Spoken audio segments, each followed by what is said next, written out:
teacher leaves the classroom for 5 minutes, and this one kid decided to use his time wisely. He grabs a roll of Scotch tape, multiple rolls.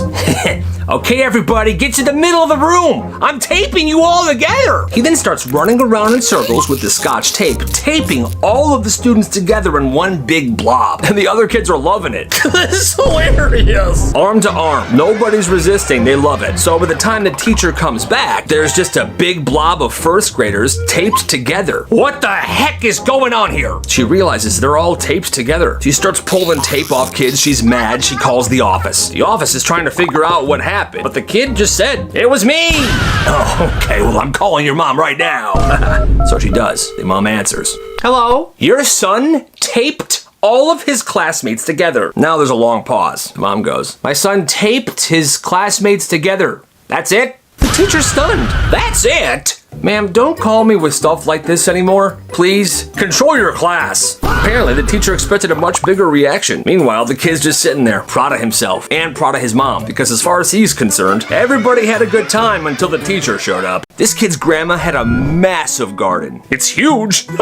And every year, she grew so many potatoes. Well, one fall, she shows up at her grandson's house with a 50-pound sack. She hands it to him and says, "Take these." "Okay, Grandma." So now this elementary school kid has a problem. He's got tons of potatoes. The next morning, he just takes a few of these potatoes to school, and at recess, he just starts handing them out. Potato for you, potato for you, potato for you. Nice. Just giving them away. And these kids think it's hilarious. Now everybody wants a potato. So the next day, he brings more. And that's when things get a little weird, because one kid trades his potato for a pack of gum. Another kid trades his potato for a cookie. Then someone trades a really cool pencil for 2 potatoes. And all of a sudden, these potatoes have value.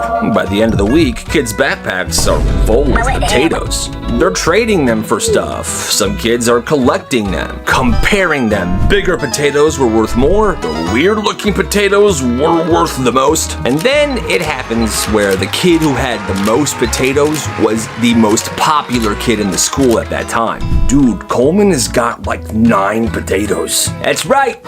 I'm the king! And obviously the teachers were super confused because what the literal heck? They would walk into conversations and overhear kids being like, "I'll give you 3 potatoes for your lunch today. Make it 4 and you got a deal." What the heck? And then just like that, it was over. After about a week, nobody cared about potatoes anymore. But for 1 week, man, the most valuable thing in that school was produce. Gotta respect the potato. There was a kid whose parents waited years for this kid to take a good yearbook photo. Every year he'd ruin it somehow. Weird smiled, he was blinking. One year he was holding in a sneeze. But by now, he was in high school, and his parents figured, okay, this could be it. He's finally old enough. This year, he's gonna take a nice picture. So they bought him a really nice outfit specifically for picture day. And this year, they ordered a huge photo package ahead of time to give to family members to get some framed, wallet-sized pictures for grandma. I'm grandma. So the kid, looking sharp, he gets to school, he sits down, it's his turn. But then right before his picture, his friend hands him this enormous fake mustache. The kid sticks it on, and he's sitting there thinking, there's no way this photographer is gonna let me wear this, but we'll see. Photographer looks at him, adjusts the camera, and all the photographer says is, "Smile." Perfect. The kid couldn't believe it. The photographer didn't care. They took the picture with the mustache. A few weeks later, a giant envelope shows up to this kid's house. "Oh, finally, the pictures are here. I can't wait to see how good they turn out." What? Boy, was she mad. But they paid for these photos, so the picture with him and the mustache on got framed on the wall. His grandma got a tiny little one with him with the mustache, and all was well, I guess. That kid is hilarious. This kid in band was obsessed with Yo Mama jokes. Yo Mama so squiggly, she squiggle on me. And he would say them every day. Yo Mama so old, she pre-ordered the Bible. Yo Mama so ugly, not even goldfish crackers smile back. Then a hurricane happened. Schools closed for a while, and everybody comes back. Everyone's talking about it, seeing who lost power, who's got flooding, all that stuff. Band class starts up again. The teacher's getting everybody settled in. All right, class, settle down, settle down. I'm glad to see all of you are well. Well, then this kid walks in, the Yo Mama kid. He's got the biggest smile on his face. The whole class can see what's coming. The teacher asks, "Kevin, how you doing, buddy?" Kid goes, "Yo Mama," and before he could even finish, the The teacher cuts him off. Without missing a beat, he says, "Died in the hurricane." I'm so sorry. Silence. You could hear a pin drop. Yeah, the teacher's mom passed away during the hurricane. The kid's just sitting there, shocked. He quietly turns around, walks back to his seat, sits down. And according to every single person in that room, the yo mama joke kid never made a yo mama joke ever again. Everybody thought this teacher was nice. She was funny. Easy homework. Then one Monday morning, one of the students comes in, tells everybody he got into a really bad car accident that morning. The car was totaled.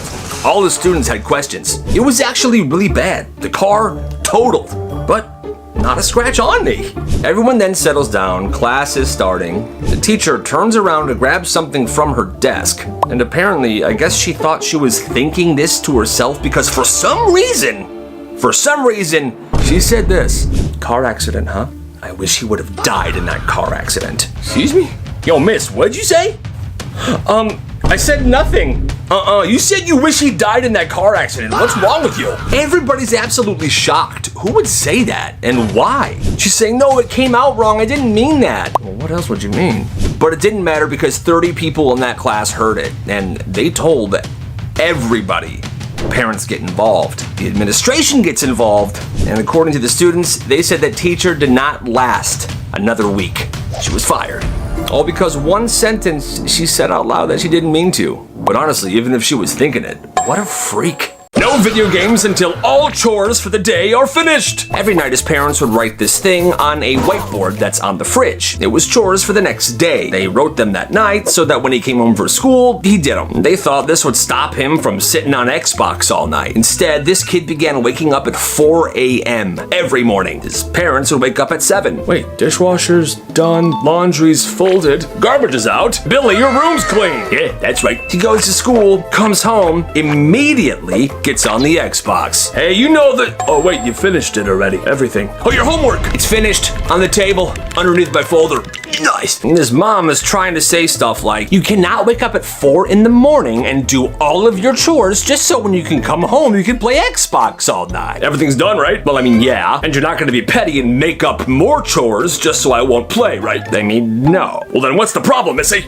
Oh. And he was right, and his grades were good, and he never woke them up when he woke up early. So although his parents wanted to stop him, there was kind of nothing they could do. So he just kept doing it. What a legend. This one family had an annoying rule. Every night before bed, all the kids had to turn in their devices. Phone, iPad, Nintendo Switch, everything went into a basket in the parents' room before 9 p.m. Hand it over. I'm in the middle of a game, and it's only 8:30. Too bad. Basket now. I hate you. What did you say to me? And these parents took this way too seriously. If their kids were having a sleepover, they still had to do it, and so did their friends. So imagine being at your friend's house for a sleepover, when suddenly, "Okay boys, it's 9 p.m. Give me your phones, give me the video games, no more devices." Wait, what? I'm not even your kid. House rules. And even after you would turn these in, they would do a bed check sometime between 9 p.m. and 11 p.m. where they would go into your room and see if they could catch you still using a device. I understand not having devices too late, but this is a little overboard. What do you think? There's only one way to earn extra credit in this class. Stand on your head, wiggle your ears, and spit out a quarter. The whole class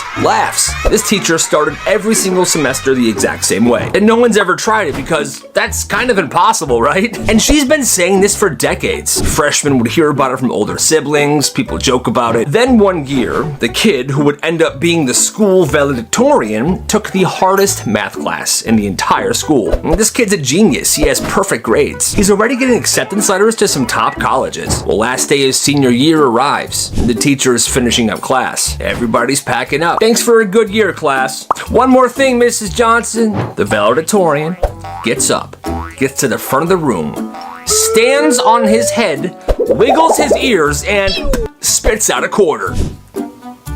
It was miraculous. The entire class cheered. The teacher's crying. It's the first time I've ever seen that. The funniest part is this kid already had a perfect score in that class and it was the last day of the year. So there was no need for extra credit.